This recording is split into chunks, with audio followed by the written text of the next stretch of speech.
ये अब सरकार को तय करना है। जब उन्होंने तो क्लियर स्टैंड ये कर दिया अपना कि भाई जो कल भी उन्होंने बात बोली कि या तो मांग पूरी होगी, आंदोलन जीतेंगे, या फिर मेरी मौत होगी। वो किसी भी तरीके की मेडिकल ट्रीटमेंट नहीं लेंगे।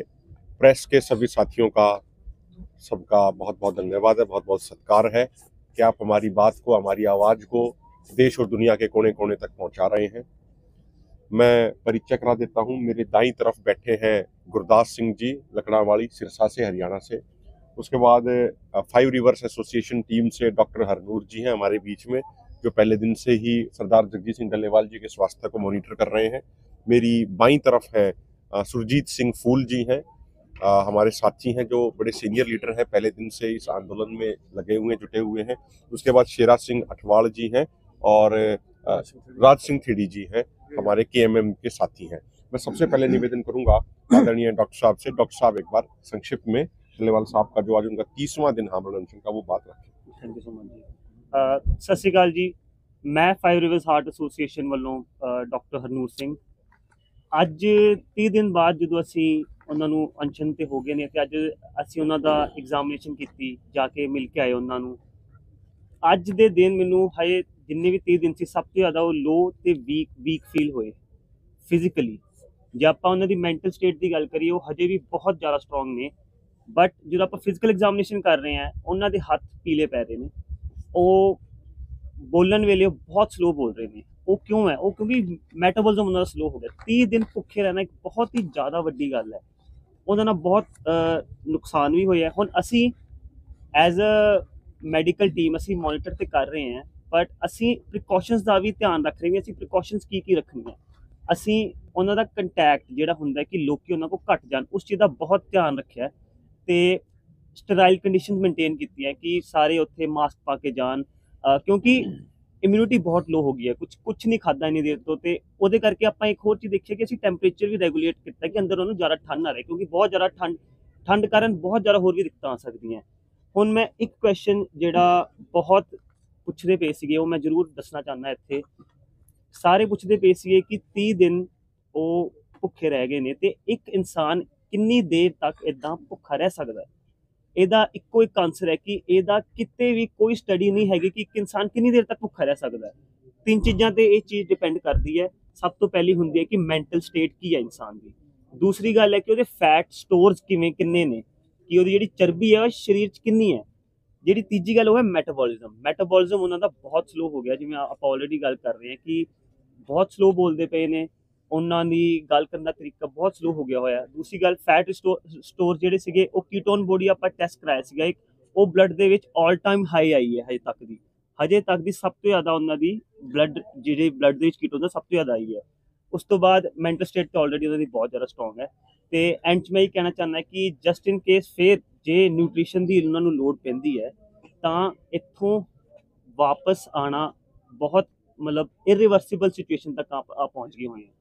ਤੇ ਐਂਡ 'ਚ ਮੈਂ ਬਸ ਇਹੀ ਕਹਿਣਾ ਚਾਹੁੰਦਾ ਕਿ ਅਸੀਂ ਬਿਲਕੁਲ ਪੂਰੇ ਦਿਲੋਂ ਕੰਮ ਕਰ ਰਹੇ हैं तो पूरा ਆਪਾਂ जोर लगा के हर चीज़ ਉਹਨਾਂ ਦੀ मॉनिटर करांगे। धन्यवाद जी। तो डॉक्टर साहब एक सवाल है जी। हाँ जी विक्की प्लीज मेरी रिक्वेस्ट है भाई, अब बाद में क्वेश्चन आंसर यहीं रहेंगे। डॉक्टर साहब प्लीज रिक्वेस्ट। ब्रेक पे जाते हैं। साथियों, जैसा कि डॉक्टर हरनूर जी ने बताया कि लगातार उनकी टीम है सरदार जगजीत सिंह डल्लेवाल जी की हेल्थ को मॉनिटर कर रही है।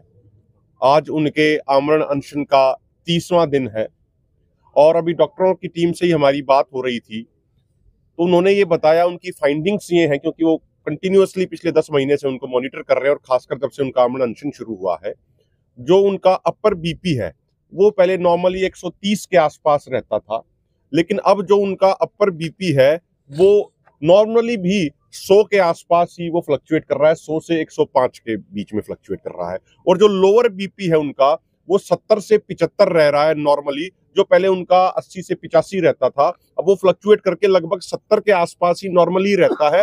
उससे डाउन ही आता है, लेकिन उससे ऊपर जो एक नॉर्मल स्थिति में जाना चाहिए वो नहीं आ पा रहा है। तो वहां पे एक वो कांस्टेंट सा हो रहा है, जो बहुत ही एक डिटेरियोरेट हो रही है उनकी हेल्थ, जो बहुत ही ज्यादा चिंताजनक है। एक बात। दूसरी बात साथियों, कल जब गवर्नमेंट टीम आई थी मेडिकल की, तो जब वो टेस्ट करने के लिए आई थी, ब्लड सैंपल लेने के लिए आई थी, ECG टेस्ट करने के लिए आई थी, सरदार जगजीत सिंह डल्लेवाल जी ने उनको एक बात कही थी कि भाई आप पहले government team ketone body test क्यों नहीं कर रही। आज मेरे अनशन का 29वां दिन है, कल मतलब 29वां दिन था उनका जब उन्होंने ये बात कही, आज उनका 30वां दिन है। तो आज तक गवर्नमेंट डॉक्टरों ने, चंडीगढ़ से भी टीम आ गई है, पटियाला से भी रेगुलर टीम आ रही है, तो उन्होंने कीटोन बॉडी टेस्ट क्यों नहीं किया। वो टेस्ट मेरे क्यों नहीं किए जा रहे जिससे पिक्चर बिल्कुल क्लियर हो जाए सरकार को भी कि पिछले 30 दिनों से उन्होंने ना तो कुछ खाया है और पानी के अलावा कुछ नहीं पिया है। हमारे ऑर्गेनाइजेशनों को, दोनों फोरमों को और किसानों को तो ये बिल्कुल क्लियर है कि सरदार जगजीत सिंह डल्लेवाल जी जिन दृढ़ इरादों के हैं, उन्होंने पिछले 30 दिनों से पानी के अलावा कुछ नहीं पिया और कुछ भी नहीं खाया।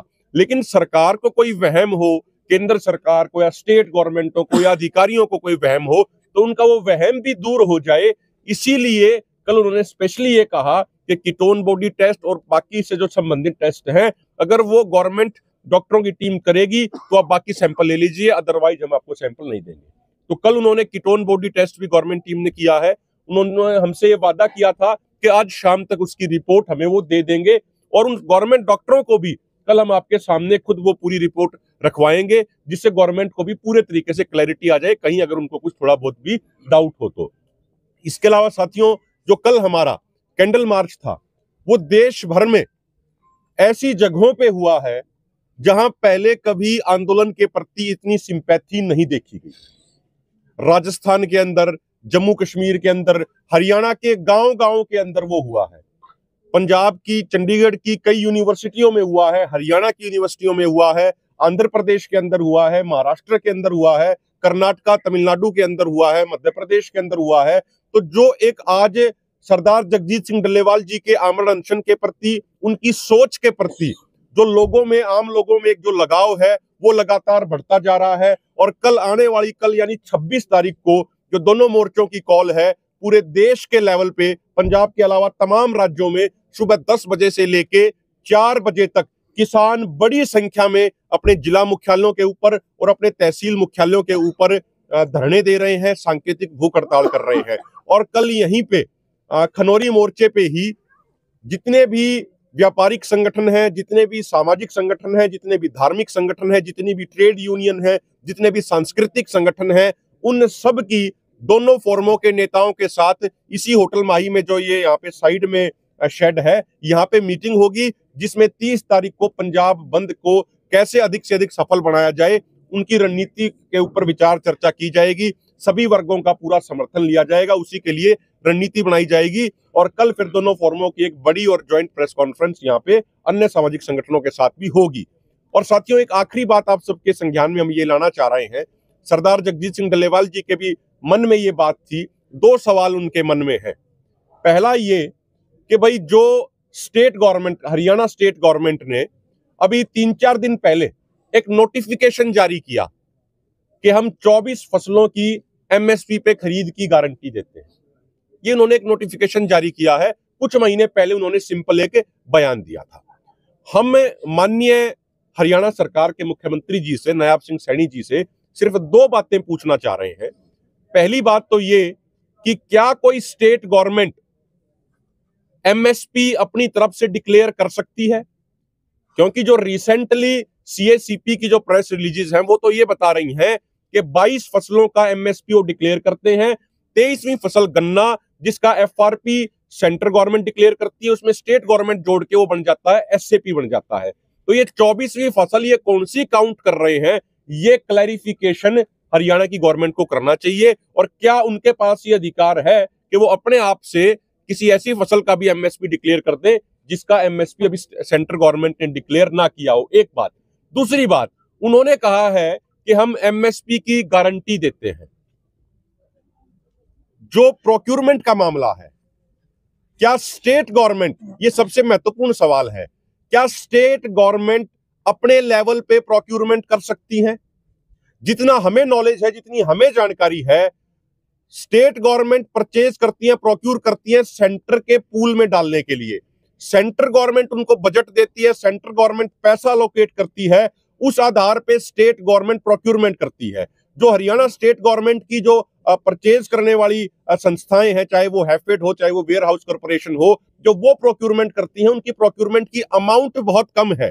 हरियाणा गवर्नमेंट को यह भी डाटा रखना चाहिए कि हरियाणा गवर्नमेंट की एजेंसियां किस फसल को कितना प्रोक्यूर कर रही हैं और सेंट्रल गवर्नमेंट की एजेंसियों के लिए हरियाणा गवर्नमेंट कितना प्रोक्यूर कर रही है। उससे अपने आप में क्लियर हो जाएगा। हमें बिल्कुल क्लियर है कि बिना सेंट्रल गवर्नमेंट की सहमति के कोई भी स्टेट गवर्नमेंट सभी फसलों पे एमएसपी गारंटी इंश्योर नहीं कर सकती। हमारे पास छत्तीसगढ़ का भी एग्जाम्पल है, अन्य राज्यों का भी एग्जाम्पल है, जहां पे स्टेट गवर्नमेंटों ने यह कहा था कि हम अपनी तरफ से फसलों पे बोनस देंगे, लेकिन सेंट्रल गवर्नमेंट ने 2014 में एक बात क्लियर कर दी थी मोदी सरकार ने कि अगर कोई भी स्टेट गवर्नमेंट किसानों को फसलों पे बोनस देगी तो सेंट्रल गवर्नमेंट उस स्टेट गवर्नमेंट से अनाज प्रोक्यूर नहीं करेगी। तो जो स्टेट गवर्नमेंट, जैसे छत्तीसगढ़ का एग्जांपल हमारे सामने है, जिन्होंने ये कहा था कि हम 600 रुपया प्रति क्विंटल धान पे बोनस देंगे, लेकिन वो बड़े लंबे समय तक सेंटर और स्टेट के बीच में वो विवाद का विषय बन गया था और सेंटर यहां तक आ गया था कि हम स्टेट गवर्नमेंट से प्रोक्यूर नहीं करेंगे।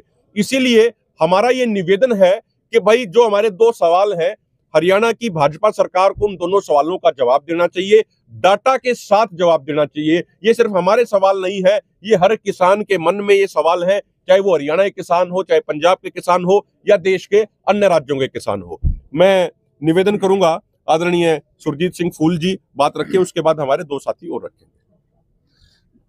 पत्रकार साथियों, ਤੁਹਾਡਾ ਵੀ ਆਮ ਸਵਾਲ ਹੁੰਦਾ ਵੀ ਤੁਹਾਡੇ ਇਸ ਅੰਦੋਲਨ ਦੇ ਵਿੱਚ ਆਮ ਲੋਕਾਂ ਨੂੰ, ਕਿਸਾਨਾਂ ਨੂੰ ਸ਼ਾਮਲ ਕਰਨ ਦੀ ਖਾਤਰ ਤੁਹਾਡੀ ਪਲੈਨਿੰਗ ਕੀ ਹੈ, ਤੁਹਾਡੀ ਸਟ੍ਰੈਟਜੀ ਰਣਨੀਤੀ ਕੀ ਹੈ, ਕਿਵੇਂ ਸ਼ਾਮਲ ਕਰੋਗੇ?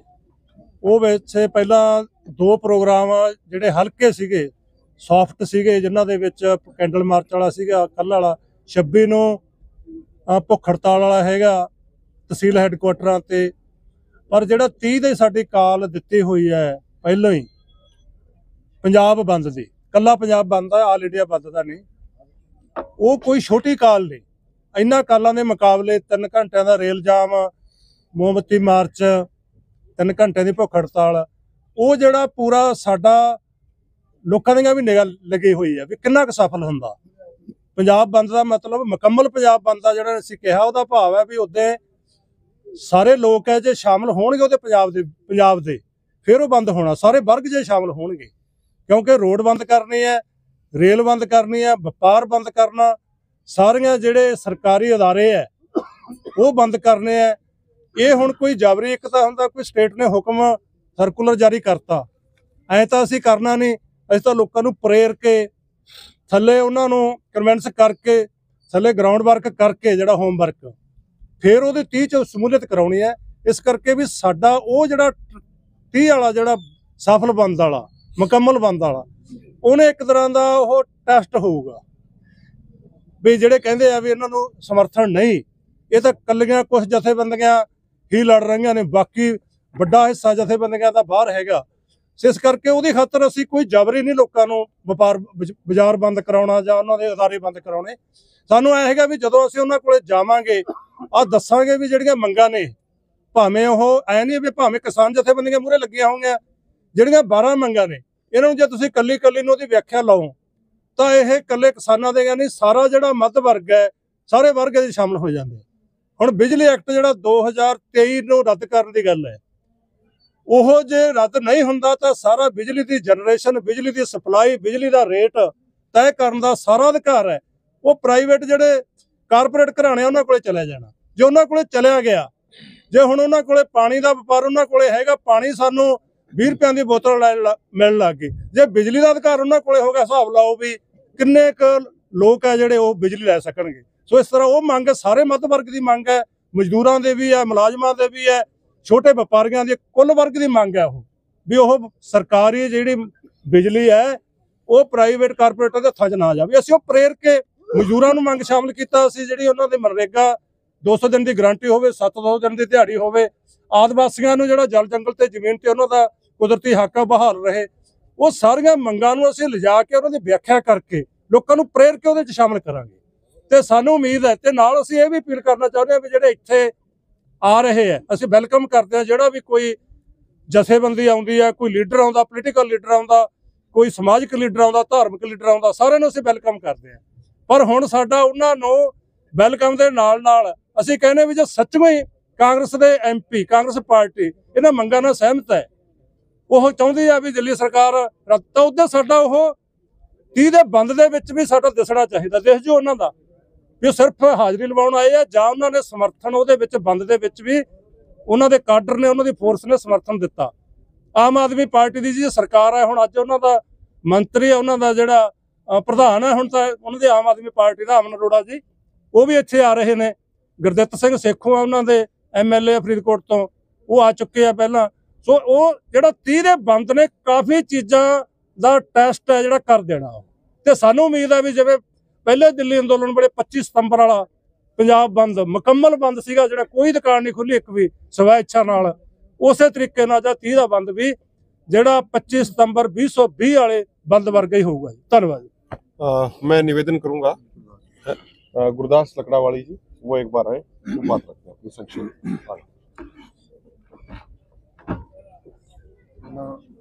सारी प्रेस ਨੂੰ ਸਤਿ ਸ੍ਰੀ ਅਕਾਲ, ਇਹ ਗੱਲੋਂ ਧੰਨਵਾਦ ਕਰਦਾ ਹਾਂ। 13 ਤਰੀਕ ਤੋਂ ਜਿਹੜੀ ਪ੍ਰੈਸ ਇੱਥੇ ਹੈ, ਮੈਂ ਇਹਨਾਂ ਦਾ ਬਹੁਤ ਬਹੁਤ ਧੰਨਵਾਦ ਕਰਦਾ। ਔਰ ਸਰਦਾਰ ਜਗਜੀਤ ਸਿੰਘ ਡੱਲੇਵਾਲ ਜੀ ਦੀ ਦਿਨੋਂ ਦਿਨ ਸਿਹਤ ਤੇ ਫਰਕ ਪੈ ਰਿਹਾ। ਡਾਕਟਰ ਸਾਹਿਬ ਨੇ ਸਾਰੀਆਂ ਦੱਸੀਆਂ, ਪਰ ਮੈਂ ਸਰਕਾਰ ਨੂੰ ਇੱਕ ਜ਼ਰੂਰ ਅਪੀਲ ਕਰਦਾ ਵੀ ਸਰਕਾਰ ਨੂੰ ਇਹ ਸਮੇਤ ਲੈਣਾ ਚਾਹੀਦਾ, ਸਰਕਾਰ ਨੂੰ ਸੋਚਣਾ ਚਾਹੀਦਾ ਕਿ ਕਿਸਾਨਾਂ ਦੀਆਂ ਜਿਹੜੀਆਂ ਮੰਗਾਂ ਔਰ ਦੁਕਾਨਦਾਰਾਂ ਦੀਆਂ ਵੀ ਮੰਗਾਂ ਹੈਗੀਆਂ, ਲੇਬਰ ਵਾਲਿਆਂ ਦੀਆਂ ਵੀ ਮੰਗਾਂ, ਉਹਦੇ ਵਿੱਚ ਜਿਹੜੇ ਦੇ ਵਿੱਚ ਸਰਦਾਰ ਜਗਜੀਤ ਸਿੰਘ ਡੱਲੇਵਾਲ ਜੀ ਮਰਨ ਅਨਸ਼ਨ ਤੇ ਬੈਠੇ ਹੋਏ ਆ। ਔਰ ਇਹਦੇ 'ਚ ਸਰਕਾਰ ਕੋਈ ਵੀ ਸਿਗਾਨ ਨਹੀਂ ਲੈ ਰਹੀ, ਸਰਕਾਰ ਕੰਮ ਕਰਨ ਦੀ ਨਹੀਂ ਸੁੱਤੀ ਪਈ ਹੈ। ਪਰ ਜਦੋਂ ਕਿ ਅਸੀਂ ਪੰਜਾਬ ਦੇ ਜਿਵੇਂ ਬੰਦ ਆਇਆ ਸੱਦਾ, ਉਹਦੇ 'ਚ ਪੂਰਾ ਮੁਕੰਮਲ ਬੰਦ ਹੋ ਜਾਂਦਾ ਹੈਗਾ ਪੂਰਾ, ਤਾਂ ਉਹਦੇ 'ਚ ਸਰਕਾਰ ਨੂੰ ਵੀ ਭਾਜਣਾ ਪੈਂਦੀਆਂ ਨੇ। ਇੱਕ ਚੀਜ਼ ਇਹਦੇ 'ਚ ਜ਼ਰੂਰ ਹੈ, ਮੈਂ ਮੇਰੇ ਕਿਸਾਨ ਭਰਾਵਾਂ ਨੂੰ ਔਰ ਮਜ਼ਦੂਰ ਭਰਾਵਾਂ ਨੂੰ ਹਰਿਆਣਾ 'ਚ ਕਿੰਨੇ ਯੂਪੀ ਹੈ, ਉਹ ਵੱਧ ਤੋਂ ਵੱਧ ਇਹਦੇ ਵਿੱਚ ਹਿੱਸਾ ਪਾਉਣ, ਜ਼ਿਆਦਾ ਸੇ ਜ਼ਿਆਦਾ ਇੱਥੇ ਆਉਣ। ਔਰ ਇਹਦੇ ਵਿੱਚ ਇੱਕ ਚੀਜ਼ ਜ਼ਰੂਰ ਐਡ ਕਰ ਲੈਣ ਕਿ ਜਿਹੜੇ ਪਹਿਲਾਂ ਅੰਦੋਲਨ ਲੜੇ ਗਏ ਹੈ, ਪੰਜਾਬ ਤੋਂ ਚੱਲੇ ਹੋਏ ਅੰਦੋਲਨ ਲੜੇ ਗਏ ਹੈ, ਉਹਨਾਂ ਦੇ ਵਿੱਚ ਜਦੋਂ ਗੱਲ ਆਉਂਦੀ ਹੈ ਕਿ ਸਾਡੇ ਦਾਦਾ ਜੀ ਫਲਾਣੇ ਥਾਂ ਸ਼ਹੀਦ ਹੋ ਗਏ ਸੀਗੇ, ਜੋ ਉਹ ਜੈਤੋ ਦਾ ਮੋਰਚਾ ਹੋਵੇ ਚ ਕਿਤੇ ਵੀ ਹੈ, ਪਰ ਇਹ ਵੀ ਉਹ ਮੋਰਚੇ ਹੈ। ਪਰ ਉਹ ਲੋਕ ਕੀ ਕਹਿਣਗੇ ਆਪਣੇ ਪੁੱਤ ਪੋਤਿਆਂ ਨੂੰ ਵੀ ਜੇ ਇਹਦੇ ਵਿੱਚ ਆ ਕੇ ਉਹਨਾਂ ਨੇ ਕੋਈ ਸ਼ਮੂਲੀਅਤ ਨਾ ਦਿੱਤੀ, ਉਹ ਪੁੱਤ ਪੋਤੇ ਪੁੱਛਣਗੇ ਵੀ ਤੁਸੀਂ ਦਾਦਾ ਜੀ ਬਾਪੂ ਜੀ ਗਏ ਸੀ ਉਸ ਮੋਰਚੇ 'ਚ, ਉਹਨਾਂ ਦੇ ਕੋਲੇ ਕੋਈ ਜਵਾਬ ਨਹੀਂ ਹੋਣਾ। ਮੈਂ ਇਸ ਕਰਕੇ ਹੱਥ ਬੰਨ੍ਹ ਕੇ ਬੇਨਤੀ ਕਰਦਾ ਮੇਰੇ ਕਿਸਾਨ ਭਰਾਵਾਂ ਨੂੰ ਔਰ ਮਜ਼ਦੂਰਾਂ ਨੂੰ ਵੀ ਵੱਧ ਤੋਂ ਵੱਧ ਹਿੱਸਾ पाना चाहिए। वाहिगुरु जी का खालसा। एक छोटी सी मैं जानकारी और अंत में एक मेंशन करना चाह रहा हूँ। हमारे लगभग 15 दिन पहले एग्जैक्टली एक किसान साथी जब शंभू बॉर्डर से BKU एकता सिद्धूपुर जत्थेबंदी के जब किसी दोनों मोर्चों के दिए कार्यक्रम में ही शामिल होने के लिए जा रहे थे, तो उनका बहुत बड़ा एक्सीडेंट हो गया था। उसके बाद वो कंटिन्यूसली ICU में थे, लेकिन बड़े दुख के साथ हम ये सूचित कर रहे हैं कि आज उनकी डेथ हो गई। दोनों मोर्चों की संवेदनाएं उनके परिवार के साथ हैं, और आज जब हमारी मीटिंग भी हो रही थी सुबह, उसमें भी 2 मिनट का मौन रख के उनको श्रद्धांजलि दी गई। सवाल जी किसी डॉक्टर साहब जिवें तुसीं कह रहे सी कि लगातार इधर आ जाओ कि ਜਿਹੜੇ ਹੁਣ ਮੁਲਾਕਾਤਾਂ ਹੋ ਰਹੀਆਂ ਨੇ ਕਿ ਉਹ ਵੀ ਹੁਣ ਰੋਕੀਆਂ ਜਾ ਰਹੀਆਂ ਕਿ ਉਹ ਉਹਨਾਂ ਦੀ ਜ਼ਿੰਦਗੀ ਖਤਰਨਾਕ ਨਾ ਹੋ ਜਾਣ, ਕਿਉਂਕਿ ਜਦੋਂ ਲੋਕ ਆ ਕੇ ਮਿਲਦੇ ਨੇ ਬਾਹਰੋਂ ਆ ਕੇ ਲਗਾਤਾਰ, ਉਹ ਅਸੀਂ ਬਹੁਤ ਦੇਰ ਦੀ ਕੀਤਾ ਹੋਇਆ ਜੀ ਇੰਪਲੀਮੈਂਟ। ਕੋਈ ਆਪਾਂ ਇਦਾਂ ਨਹੀਂ ਜਾਣ ਦਿੰਦੇ ਕਿਸੇ ਨੂੰ, ਪ੍ਰੋਪਰ ਸਟਰਲਾਈਜ਼ ਹੋ ਕੇ ਜਾਂਦੇ, ਮਾਸਕ ਪਾ ਕੇ ਜਾਂਦੇ, ਗਲਵਸ ਪਾ ਕੇ ਜਾਂਦੇ ਅੰਦਰ, ਉੱਦਾਂ ਆਪਾਂ ਨਹੀਂ ਆਉਣ ਦਿੰਦੇ ਕਿਸੇ ਨੂੰ। ਸਰ ਤੁਹਾਡੇ ਵੱਲੋਂ ਸਰ ਕਿਸਾਨਾਂ ਵੱਲੋਂ ਨਹੀਂ, ਤੁਹਾਡੇ ਜਥੇਬੰਦੀ ਵੱਲੋਂ ਨਹੀਂ ਹੈਗਾ ਕਿ ਜ਼ਿਆਦਾ ਜ਼ਿਆਦਾ ਘੱਟ ਲੋਕ ਮਿਲਾਏ ਜਾਣ, ਜਿਸ ਤਰੀਕੇ ਨਾਲ ਸਿਹਤ ਲਗਾਤਾਰ ਨੂੰ ਡਾਊਨ ਜਾ ਰਹੀ ਹੈ, ਜਾਂ ਕਿ ਜਗਜੀਤ ਡੱਲੇਵਾਲ ਦਾ फैसला कि ਜਿਹੜੇ ਲੋਕ ਆ ਰਹੇ ਨੇ ਉਹ ਮਿਲ? देखिए, सरदार जगजीत सिंह डल्लेवाल जी ने कल भी उन्होंने ये कहा, पिछले 2 दिनों से वो कह रहे थे कि जो किसान भाई आ रहे हैं, जो और संगत आ रही है, मुझे उनके दर्शन करने हैं। और किसानों के प्रति जो उनकी समर्पण भावना है, जो उनका लगाव है, वो आप सबको मालूम ही है कि 2 दिन पहले भी जब रात को बारिश शुरू हुई थी तो पूरी रात वो सोए नहीं, और उन्होंने कहा कि 12 घंटे के अंदर यहाँ पे शेड बन जानी चाहिए। जो यहाँ मोर्चे पे सभी वॉलंटियर्स ने इकट्ठे होके, मजदूर भाइयों ने, डॉक्टरों ने भी उसमें सहयोग कराया, उसमें जो वॉलंटियर की सेवा के तौर पे, तो इसलिए डल्लेवाल साहब की परमिशन के बाद ही कोई उनसे मिल पाता है। और जब उनका अगर वो शारीरिक तौर पर अगर वो ठीक महसूस नहीं कर रहे होते हैं तो 2-2 3-3 दिन उनको किसी से उनको मिलने भी नहीं दिया गया। डॉक्टरों की भी हम सलाह लेते हैं, बाकी जब वो अलाउ करते हैं उसी के बाद उनसे मुलाकात होती है। और जब तक सरदार जगजीत सिंह डल्लेवाल जी इस स्थिति में हैं कि वो दर्शन करना चाह रहे हैं तो लगातार वो लोगों के बीच में रहेंगे। अभिमन्यु जी, डॉक्टर साहब कह रहे थे कि तुरंत इनको आईसीयू में शिफ्ट करना चाहिए, नहीं तो हालत बिगड़ जाएंगे अगले 48 घंटे। देखिए, मैं एक बात क्लियर कर दूं, हम बिल्कुल इस चीज को अच्छे से जानते हैं, इस चीज को समझते हैं और सरदार जगजीत सिंह डल्लेवाल जी भी इस चीज को बहुत बेहतर ढंग से उन्होंने महसूस भी करते हैं वो सबसे ज्यादा, कि भाई स्थिति तो धीरे धीरे बिगड़ रही है और आगे आने वाले दिनों में स्थिति और भी ज्यादा बिगड़ेगी। जिस तरीके से उनका जो टोटल वेट था जब उन्होंने अनशन शुरू किया उसमें लगभग उसका 20% है वो उनका कम हो चुका है, तो स्थिति आगे और भी ज्यादा बिगड़ेगी। लेकिन अब ये तो सरकार को सोचना है कि सरकार किसानों की बात सुनने को तैयार है या नहीं है, ये अब सरकार को तय करना है। जब उन्होंने तो क्लियर स्टैंड ये कर दिया अपना कि भाई जो कल भी उन्होंने बात बोली कि या तो मांग पूरी होगी, आंदोलन जीतेंगे या फिर मेरी मौत होगी, वो किसी भी तरीके की मेडिकल ट्रीटमेंट नहीं लेंगे। एसकेएम ने कल भी मीटिंग की लेकिन अभी एकता को लेकर इकट्ठे नहीं हो पाए, उन्होंने आगे 15 दिन का प्रोग्राम रख दिया। उनका ये भी कहीं ना कहीं नाराजगी है कि जो चिट्ठी लिखी गई वो पदेर यूनियन की तरफ से लिखी गई, मीटिंग में आपके संगठन में कोई नहीं आया, तो वो कह रहे हैं कि वो बुलाना नहीं चाहते तो हम किस तरह से जाएं, अगर हम जाएंगे तो कहीं ऐसा ना हो कि आंदोलन खराब हो जाए, इसलिए वो पीछे हटे हुए हैं। देखो, मैं एक चीज आपको स्पष्ट कर दूं, पूरे देश के किसान लगातार एकजुट होते जा रहे हैं। कल रात को मध्य प्रदेश के अशोकनगर से भी किसानों का यहाँ पे बड़ा जत्था पहुंचा है। उसके अलावा उत्तर प्रदेश के भी कई जिलों से किसान यहाँ पे पहुंचे हैं, पीलीभीत से भी किसान यहाँ पहुंचे हैं जो लगातार रात के समय भी ड्यूटी दे रहे हैं। तो जो सबसे महत्वपूर्ण बात है वो है किसानों की एकजुटता, और किसानों की एकजुटता लगातार बढ़ती जा रही है, वो और भी ज्यादा मोबिलाइज हो रहे हैं और भी ज्यादा स्ट्रेंथनिंग हो रही है, एक बात। दूसरी बात, जो कुछ साथी ये कहते हैं कि भाई हम चले गए तो कभी कोई बिगड़ ना जाए, यहाँ पे अन्य संगठनों के सारे साथी आए ही हैं, वो ऑलरेडी यहाँ पे आ चुके हैं, ज्यादातर साथी आ चुके हैं, सबका पूरा सम्मान किया गया है, सबका पूरा सत्कार किया गया है, सबको पूरे तरीके से प्रॉपर इज्जत दी गई है, सबका पूरा सत्कार हुआ है। तो ये कहना कि भाई कभी कुछ ना हो जाए, मुझे लगता है इस तरीके की बातें करना, इस तरीके की टिप्पणी करना ठीक नहीं है। और जहां तक आपने कहा कि भाई एक तरफ से ही चिट्ठी आई या क्या हुआ कैसे हुआ, हम बार बार ये बात क्लियर कर चुके हैं कि दोनों मोर्चों ने बातचीत करके ही, पहले बातचीत हुई थी हमारी, फिर उसके बाद हमारे कुछ साथी मिलने के लिए गए थे, तो हम सारा अपना दोनों मोर्चे आपस में कोऑर्डिनेशन करके आपस में रणनीति बना के चीजें कर रहे हैं। सुरजीत फुल जी भी इसमें कुछ ऐड करना चाह रहे हैं। देखो जी, ਜਿਹੜਾ ਪ੍ਰਤੀਨਿਧ ਮੰਡਲ ਸਾਡਾ ਗਿਆ, ਕਮੇਟੀ ਗਈ ਆ ਪੰਜ ਆਗੂਆਂ ਦੀ, ਉਹ ਜੇ ਕਹਿੰਦੇ ਵੀ ਕੱਲੀ ਭੰਦੇਰ ਦੀ ਜਥੇਬੰਦੀ ਦੇ ਉਹਨੂੰ ਡਿਸਟੋਰਟ ਕਰਨਾ, ਤੋੜਨਾ ਕਿਸੇ ਗੱਲਬਾਤ ਨੂੰ, ਅਸੀਂ ਪਹਿਲਾਂ ਵੀ ਸਾਫ਼ ਕੀਤਾ, ਹੁਣ ਵੀ ਭਾਨੂ ਜੀ ਨੇ ਸਾਫ਼ ਕਰਤਾ ਵੀ ਜਿਹੜੇ ਉਹ ਪੰਜ ਆਗੂ ਸਾਡੇ ਗੱਲਬਾਤ ਕਰਨ ਗਏ ਆ 21 ਤਰੀਕ ਨੂੰ, ਦੋਨਾਂ ਫੋਰਮਾਂ ਨਾਲ ਡਿਸਕਸ ਕਰਕੇ ਰਾਏ ਕਰਕੇ ਫੇਰ ਗਏ ਆ। ਇਸ ਕਰਕੇ ਕਿਹੜੇ ਆਗੂ ਦੀ ਡਿਊਟੀ ਲੱਗਦੀ ਹੈ ਫੋਰਮ ਵੱਲੋਂ, ਕਿਹਦੇ ਨਹੀਂ, ਇਸ ਗੱਲ ਨੂੰ ਐ ਤਾਂ ਹੁਣ ਉਦੋਂ ਜਦੋਂ ਪਹਿਲਾਂ ਸੁਪਰੀਮ ਕੋਰਟ ਦੀ ਕਮੇਟੀ ਨੂੰ ਮਿਲਣ ਗਏ ਸੀ ਉਦੋਂ ਦੂਜੇ ਲੋਟ ਕਹੀ ਜਾਂਦੇ ਸੀਗੇ ਵੀ ਉਹ ਜਿਹੜਾ ਕਿਸਾਨ ਮਜ਼ਦੂਰ ਮੋਰਚੇ ਦੇ ਨਹੀਂ ਗਏ, ਇੱਧਰਲਾ ਗੈਰ ਰਾਜਨੀਤਿਕ ਐਸਕੇਐਮ ਗਿਆ, ਉਹ ਵੀ ਦੋਹਾਂ ਦੀ ਸਹਿਮਤੀ ਨਾਲ ਸੀਗਾ, ਹੁਣ ਵਾਲਾ ਵੀ ਦੋਹਾਂ ਦੀ ਸਹਿਮਤੀ ਨਾਲ ਹੈ। ਦੂਸਰੀ ਗੱਲ ਜਿਹੜਾ ਉਹ ਕਹਿੰਦੇ ਆ ਵੀ ਸਾਨੂੰ, ਉਹਦਾ ਪਹਿਲਾਂ ਐ ਵੀ ਕਹਿੰਦੇ ਸੀਗੇ ਵੀ ਸਾਨੂੰ ਉਹਨਾਂ ਨੇ ਅਪਰੋਚ ਹੀ ਨਹੀਂ ਕੀਤਾ, ਜੇ ਸਾਨੂੰ ਅਪਰੋਚ ਕੀਤਾ ਹੁੰਦਾ ਅਸੀਂ ਨਾਲ ਤੁਰ ਪੈਂਦੇ। ਹੁਣ ਉਹ ਦੱਸੀ ਜਾ ਰਹੇ ਆ ਵੀ ਇੰਨੀਆਂ ਚਿੱਠੀਆਂ ਦਾ ਆਦਾਨ ਪ੍ਰਦਾਨ ਹੋਇਆ, ਅਸੀਂ ਚਿੱਠੀਆਂ ਪਾਈਆਂ, ਉਹਨਾਂ ਨੇ ਦੋਨਾਂ ਫੋਰਮਾਂ ਨੇ ਉਹਦਾ ਜਵਾਬ ਦਿੱਤਾ, ਫਿਰ ਉਹਨਾਂ ਨੇ ਚਿੱਠੀਆਂ ਦੇ ਜਵਾਬ ਵਿੱਚ ਅਸੀਂ ਜਵਾਬ ਦਿੱਤਾ। ਭਲਾ ਜੇ ਅਪਰੋਚ ਹੋਈ ਨਾ ਹੁੰਦਾ, ਚਿੱਠੀਆਂ ਕਿਵੇਂ ਅਸਮਾਨ ਤੋਂ ਤਾਂ ਡਿੱਗਣੀ ਪੈਣੀਆਂ ਸੀਗੀਆਂ। ਸੋ ਗੱਲਾਂ ਨੂੰ रीजन उन्होंने पूछो। देखो, आपके साथी हैं, देखो सीधा अगर बता सकें। मैं एक चीज है बिल्कुल हम स्पष्ट कर दें, मैंने बार बार ये बात कह रहे हैं हम कि जिन लोगों को ये लगता है कि एमएसपी गारंटी कानून देश के किसानों के लिए बहुत जरूरी है, जिन साथियों को ये लगता है कि लखीमपुर खीरी के घायलों और शहीदों को न्याय दिलाना जरूरी है, जिन साथियों को ये लगता है कि स्वामीनाथन आयोग की रिपोर्ट लागू कराना बहुत जरूरी है किसानों के भविष्यों को बचाने के लिए, किसानों की आत्महत्या को रोकने के लिए, वो तमाम किसान और तमाम संगठन लगातार 13 फरवरी से इस आंदोलन में डटे हुए हैं, पूरी मजबूती के साथ काम कर रहे हैं। जिंदा जमीर के सभी लोग इस आंदोलन के हक में है, इस आंदोलन के समर्थन में है। और बाकी कौन क्या टिप्पणी कर रहा है, मुझे लगता है कि हम दोनों फोरमों की तरफ से उस पर कोई ज्यादा अपनी प्रतिक्रिया नहीं देना चाह रहे, क्योंकि हमारे सामने जो स्थिति है, सरदार जगजीत सिंह डल्लेवाल जी के आमरण अनशन का आज 30वां दिन है। उनकी स्थिति बहुत गंभीर है, नाजुक है।